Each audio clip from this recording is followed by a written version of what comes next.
Assalamualaikum warahmatullahi wabarakatuh.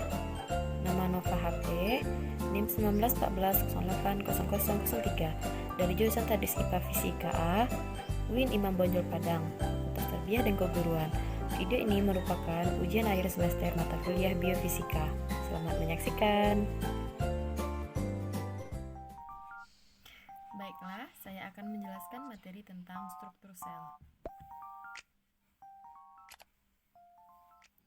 Struktur sel.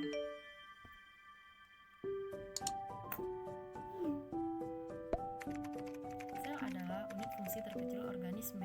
Semua sel memiliki kesamaan, tidak peduli apa jenisnya. Semua sel memiliki membran sel yang memisahkan dalam sel dari lingkungannya. Sitoplasma yang merupakan cairan seperti jeli dan DNA yang merupakan materi sel genetik.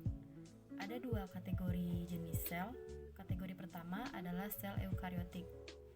Mereka memiliki organel-organel yang meliputi inti dan bagian-bagian khusus lainnya. Sel eukariotik ini adalah sel yang paling kompleks, seperti yang ditemukan pada tumbuhan dan hewan. Kategori kedua adalah sel prokariotik. Mereka tidak memiliki nukleus atau membran penutup sel. Mereka memiliki materi genetik yang tidak terkandung dalam intinya. Sel prokariotik ini selalu bersel satu atau organisme uniseluler seperti bakteri.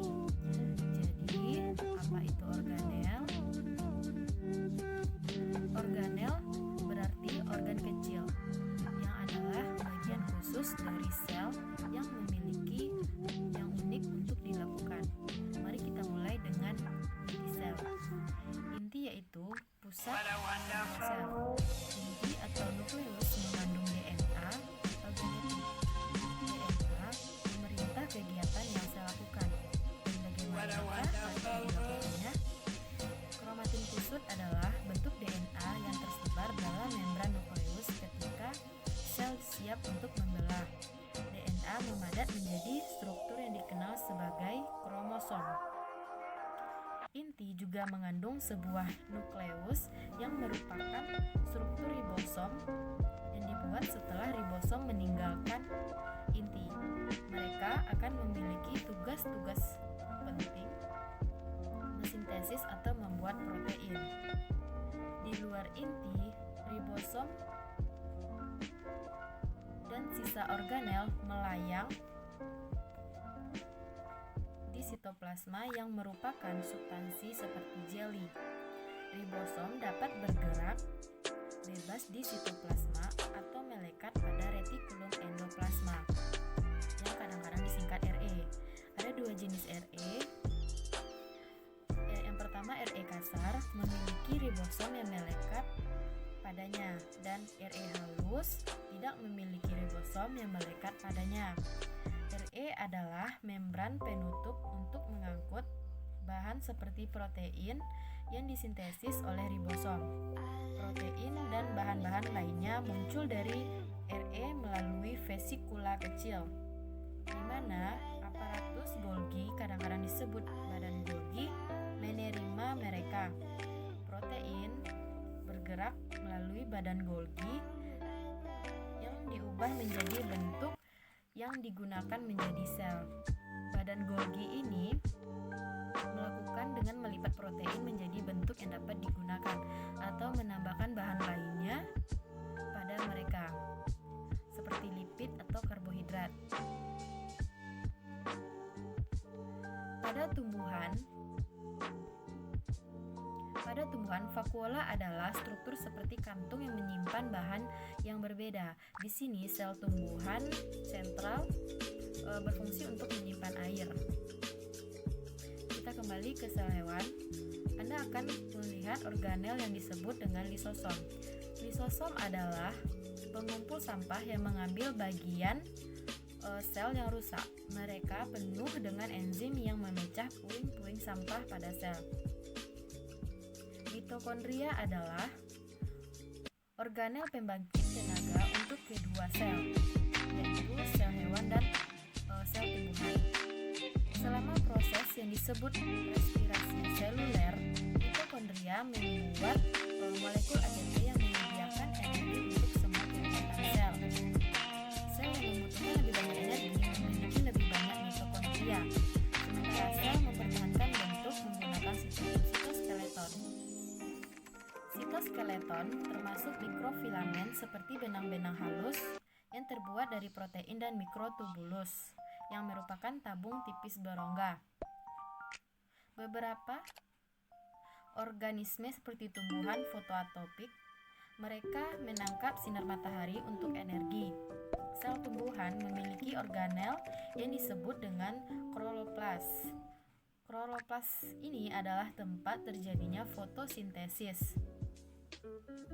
Ia berwarna hijau karena memiliki filamen yang disebut dengan klorofil. Sel tumbuhan juga memiliki dinding sel di luar membran sel sebagai pendukung bentuk dan melindungi sel tanaman. Sel hewan tidak pernah memiliki dinding sel. Ada banyak struktur unik lainnya yang hanya beberapa sel miliki. Pada sel hewan misalnya, saluran pernapasan diapsi dengan sel yang memiliki silia. Ini adalah rambut-rambut mikroskopis yang dapat bergerak seperti gelombang. Fitur ini membentuk perangkap untuk menghirup partikel di udara dan mengeluarkan mereka ketika batuk. Fitur lain yang unik di beberapa sel adalah flagel. Beberapa bakteri memiliki flagel. Sebuah flagel seperti ekor kecil yang dapat membentuk bagian sel atau mendorong dirinya sendiri. Nah, mungkin itu materi yang bisa saya jelaskan. Mohon maaf jika ada salahnya.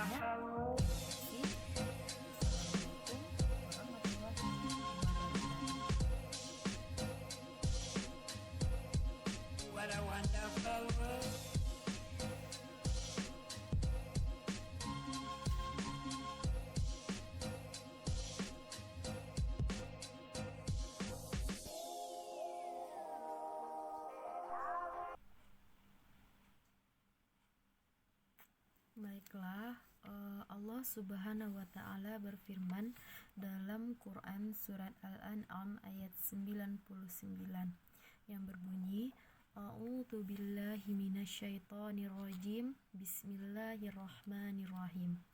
Wa huwallazi anzala minas samaa'i ma' fa akhrajna bihi nabata kulli syai'in fa akhrajna minhu khadiran nukhrihu minhu habban mutarakiba wa minan nakhli min tala'iha kiwanida niyatu wa jannatin min a'nabin wa zaitun wa kurmana mushtabiha wa ghaira mutasyabih unzuru ila thamarahi idza athmara wa ya'ih inna fi dzalikumul ayatil liqaumin yu'minun. Shadaqallahul azim. Yang artinya, dan dialah yang menurunkan air dari langit, lalu kami tumbuhkan dengan air itu segala macam tumbuh-tumbuhan. Maka kami keluarkan dari tumbuhan-tumbuhan itu tanaman yang menghijau. Kami keluarkan dari tanaman yang menghijau itu butir yang banyak, dan dari mayang kurma mengurai tangkai-tangkai yang menjulai, dan kebun-kebun anggur. Dan kami keluarkan pula zaitun dan delima yang serupa dan yang tidak serupa. Perhatikanlah buahnya pada waktu berbuah dan menjadi masak. Sungguh, pada sedemikian itu ada tanda-tanda kekuasaan Allah bagi orang yang beriman.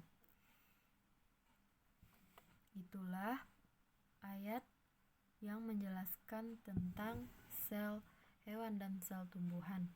Keesaan Allah dan kekuasaan Allah telah terbukti dengan jelas bagi yang masih enggan untuk beriman.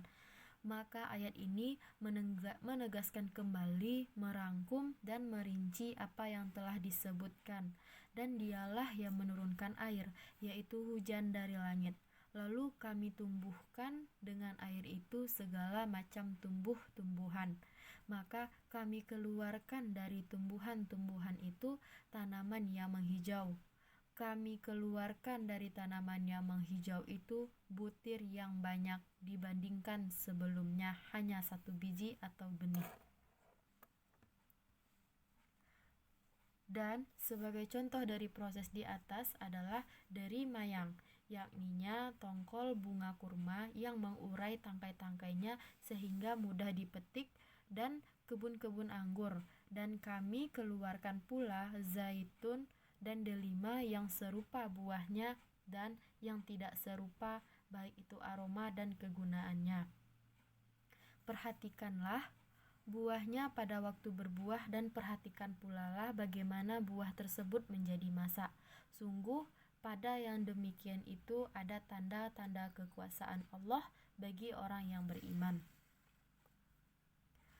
Aneka macam bukti yang dipaparkan seperti yang disebutkan pada beberapa ayat di atas agaknya belum menjadikan kaum musyrik sadar akan keyakinan yang keliru.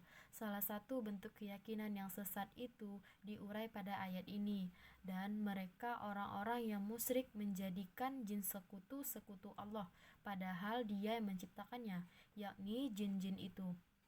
Dan mereka berbohong dengan mengatakan Allah memiliki anak laki-laki dan anak perempuan, yaitu para malaikat. Itu mereka yakini dan tanpa dasar ilmu pengetahuan sedikit pun.